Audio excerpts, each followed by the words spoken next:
Hi, my name is Alan from Alan Real Property. Welcome back to my YouTube channel. In today's video, I will talk about HDB flats in the Queenstown area.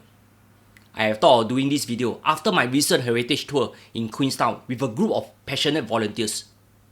I visited many heritage places. I will come back to this later.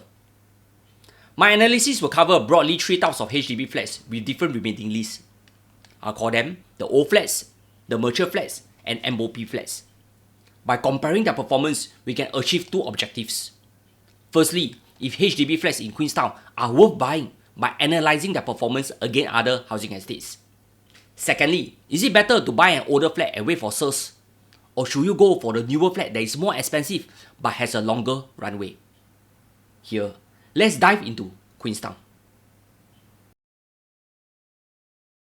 First and foremost, I will analyse Queenstown HDB flats performance against all HDB estates. The line in orange is Queenstown performance from 2004 to 2024. It is fair and respectable 183% return to date against all HDB estate at 156%. Not too bad, right? If I compare it against other towns, Bishan has fared 162%, Jurong West has done 131%, and lastly Punggol has done 148%. This means Queenstown HDB flats have outperformed the rest. Seriously, I also don't know why. However, I can only speculate that more MOP HDB flats that are fetching close to $1 million are part of the reasons.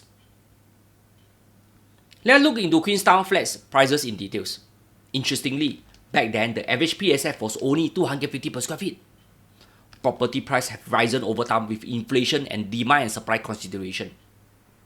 Price hit a peak in 2013 at 620 per square feet. That was more than double in just 9 years. For those who cannot recall what caused the spike, let me hint you. It was something that led to the watershed general election in 2011. That is why some ministers have to vacate their seats due to their poor results. There is also a relook at government policy in ramping up BTO flats. The authority also revised their plans to build more 2 and 3 room HDB flats, to building more hawker centres and so on. Some will say this is the norm, right? Sorry, back then, that was not the norm. For those that are still young and have yet to vote, let Uncle Alan share with you. All eligible Singaporeans have a very powerful secret weapon. This is our vote. Our vote can lead to a shift in government policies. Coming back to prices, Queenstown flat prices remain flat from 2014 all the way to 2019. Why leh? Many reasons affect its performance, including the discussion of a depreciating lease. For those who are very optimistic, don't forget, property price go in cycles. Don't be overly bullish. If the market turn, you could be caught off guard.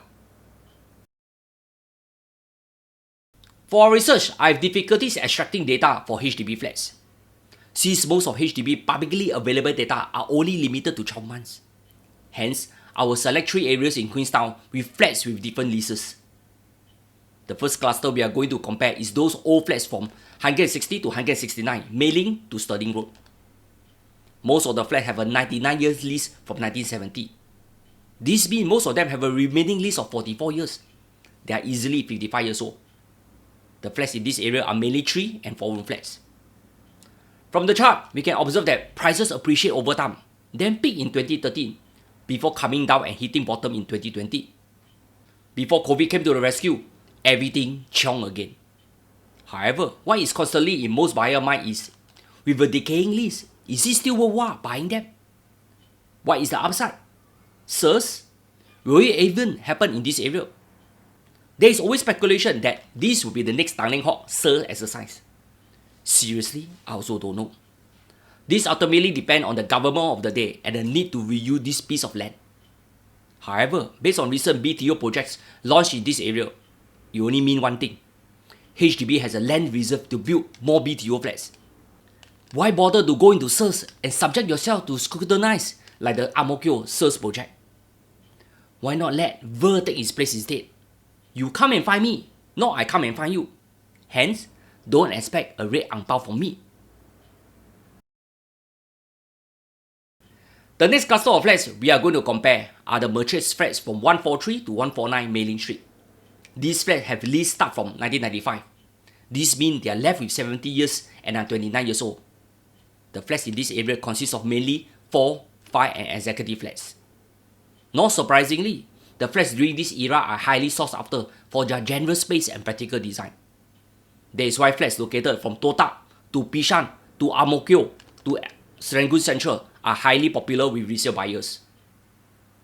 From the chart, we can observe that prices have continued to appreciate since 2006. Even with the debate on the decaying lease, these flats are less impact because they are relatively younger compared to their neighbors across the street. This is an interesting observation to take note of. Steady right, watch my video. I'm sure you learned something.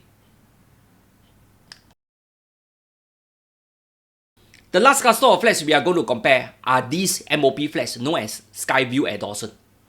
They are located along Dawson Road. These flats have leases from 2016. This means they have a remaining lease of 91 years. They are easily 9 years old. The flats in this area consist of mainly 3, 4 and 5 room flats. They are replacement flats to house those affected by previous sale exercise. The remaining units are then put up for sales as sales of balance flats. From the chart, during the onset of MOP, we can observe that many units are sold as most owners who have doubled their initial investment can make money, sure sell one. Subsequently, prices continue to inch upwards even with a lower transaction volume. This is in line with the strong demand for public flats. Interestingly, at 1,002 per square feet for the typical 4-room flat, this is still relatively cheaper than most resale condos around the vicinity. They are calling for 2,200 per square feet and above. Whether you see value in a HDB flat or more flexibility in a private condo, this is ultimately your personal preference. As mentioned, is it better to buy an older flat, a matured one, or the MOP flat with more runway? What better way to compare their numbers? Firstly, let's go deeper into a 4-room old flat in Mei Ling Street. Currently, the average price is around 466,000 based on the past 10 transactions. If I use a very simple comparison by dividing the average price by the remaining lease, in this case, these flats have a remaining lease of 49 years. If I further break it down into its freehold value using the Bala table, this means its freehold value today is 345,000. The annual depreciation is 7,000 per annum. For the mature flat, the average price is around 688,000 and its annual depreciation is 8,500. As for the MOP flat in Skyview at Dawson, the average price is around $1 million and its annual depreciation is $10,500. It seems that the older flat is more attractive per se due to its lower annual depreciation. However, one must be cautious on the shorter lease as its value will depreciate downwards as the property becomes older and nearer its end of lease. However, based on my market observation, flat prices for older flats continue to climb, defying all odds in the past years. This makes me wonder, how accurate is the Bala table in the Singapore context? Let's sum up. Regarding the performance of HDB flats in Queenstown as compared to other towns, let us take a pinch of salt on the results. I believe there are a lot of variables that affect its performance. Most importantly, buying a HDB flat is not about making money. If you want to make money, please invest in private property instead. Coming back to the age of the flat, whether you are going for an old one or the new one, it ultimately boils down to your budget and preference. An aging flat in Queenstown looks attractive based on its entry price. However, those who commit have to live with the uncertainty ahead. For those that go for the mature flat, I think this is mainly for those who cherish space and affordability. And for those who go for MOP flats, they are newer but smaller in sizes. But the range of amenities and spectacular view will make up for the shortfall. As long as you buy with a long-term horizon, don't overstretch your finance. Go for it. Go chase after the rainbow, as what our founding father has said. Queenstown, after all, is a very livable estate to live in, with wet markets, hawker centres, religion buildings, park connectors, gardens, greeneries, and most importantly, the proximity to the city. Some call it the next Tiong Bahru.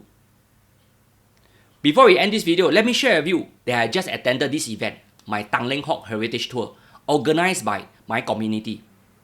My Community is a non-profit organization that works to capture and preserve community stories, reconnect people to its places and social network, and deepen heritage appreciation and expression across the country. He also advocated for greater community involvement in cultural management and urban governance processes. He started their work in Queenstown by engaging the community, organizing guided tours of the area, and blogging about community affairs. In 2015, My Community was registered as a charity under the Charity Acts. A year later, it was minted as an institution of a public character. My Community is supported by an army of 500 volunteers who work with a neighbor team of staff to organize guided tours, exhibitions, festivals, and other arts, heritage, and place-making programs in Queenstown and beyond. You can visit their website and events in the links in the description below. To part it off, I got a history question for all of you. Did the Queen ever visit Queenstown itself? Don't Google it. Make a guess first. This is something I learned from the heritage tour in Queenstown. That's all, and see you in the next video.